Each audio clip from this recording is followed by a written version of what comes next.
everybody. Well, I figured, seems how it's a bluebird day, 80 degrees. This is one of the worst duck days you could ever have.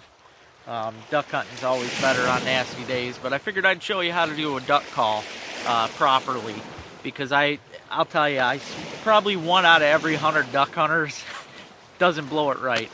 I hear so many every year that it makes me cringe, really, but I mean, hey, at least they're out there. But I just wanted to show you, okay, when you're blowing a duck call, you're not really blowing, okay? If you just put air through this, it's gonna sound horrible.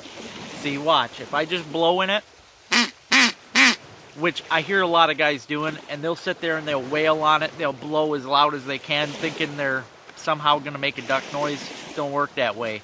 And blowing in these that way can really ruin the reeds, so I don't recommend it. Even if you're playing around, it's a bad idea. Right here I've got an Echo game call, duck call. I've had this thing for, God, probably 12 years. A buddy of mine bought it for me for a birthday present. It's been the best call I've ever had.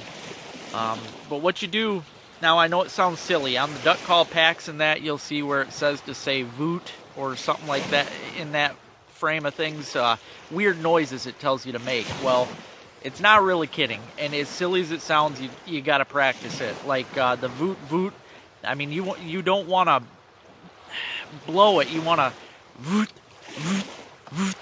It's using your diaphragm is what it is, which I'll tell you, it took me probably 5 years to actually learn how to use my diaphragm. For the longest time I was just blowing into it and sounding silly, so I understand it's tough. But I'll tell you, once you figure out how to work your diaphragm, it's all up from there. I mean, it's simple. But as you can see, blowing into it, diaphragm. That's just me going voot voot voot. And the better you get at it, you can start playing with your hand, you know, to do like the hailing call. Because you want to let just the right amount of air come through for that. And really you want to practice on your single quacks to begin with, or at least, you know, do it in 3, 4, or whatever. But at the same time, when calling ducks, you also got to remember that, you know, if you're ever out, let's say you're out fishing and there's a group of ducks around, they're not calling all the time.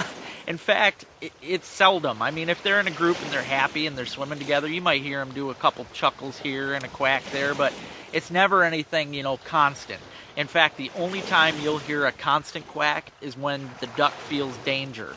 Like if you're sneaking up on a group, one might start quacking constantly. That's to tell the other ducks around them, saying, you know, hey, something bad's about to happen, and then they fly. So if you're sitting there and you're constantly quacking,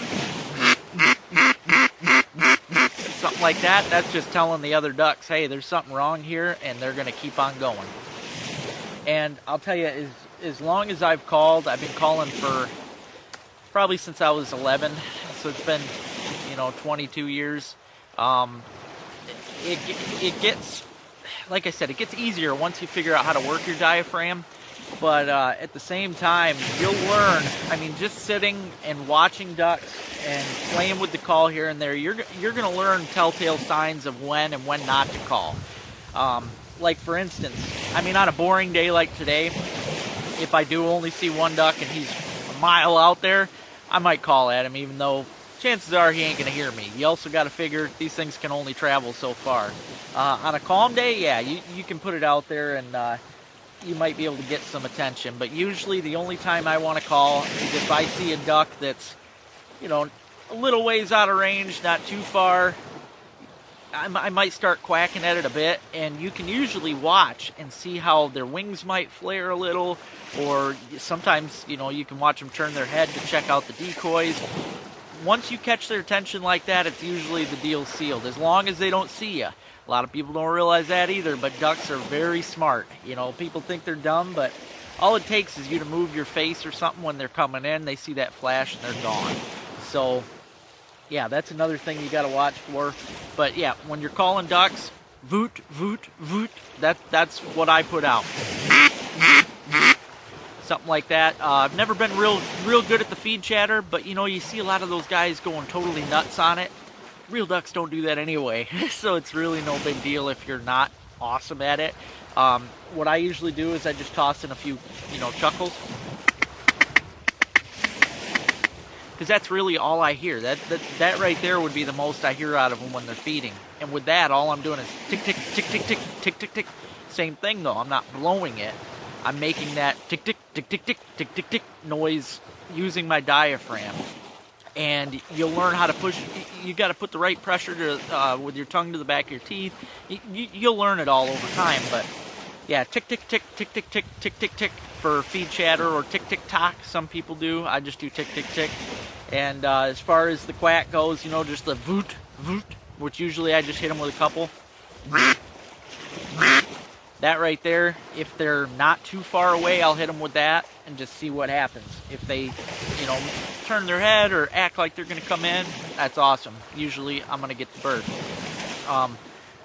Otherwise, the hailing call, they call it, that's where you've got several quacks. Usually you start out with a quiet and work your way up.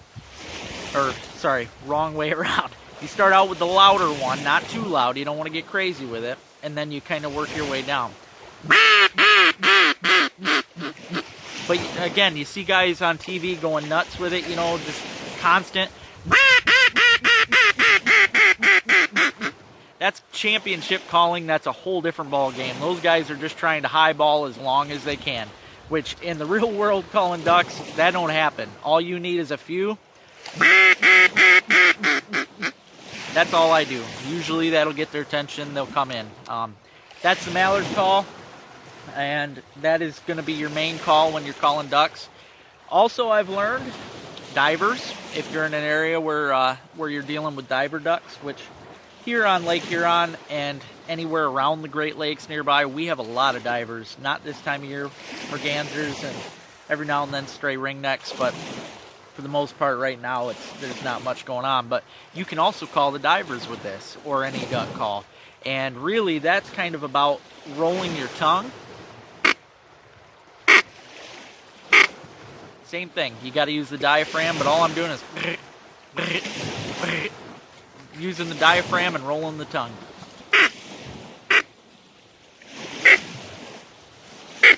Something like that. Same thing, they don't do it a lot, but when you do hear it, you're going to realize that's pretty similar to what they do. That covers your mergansers, bluebills. Buffleheads make one kind of like that, but a lot squeakier. Redheads, they all kind of make that weird noise. But yeah, I hope I was able to teach you guys something today. Remember, voot for your quack, voot, voot, voot, voot, voot. A bunch of voots for your highball, and then of course your chuckle, tick, tick, tick, tick, tick, tick.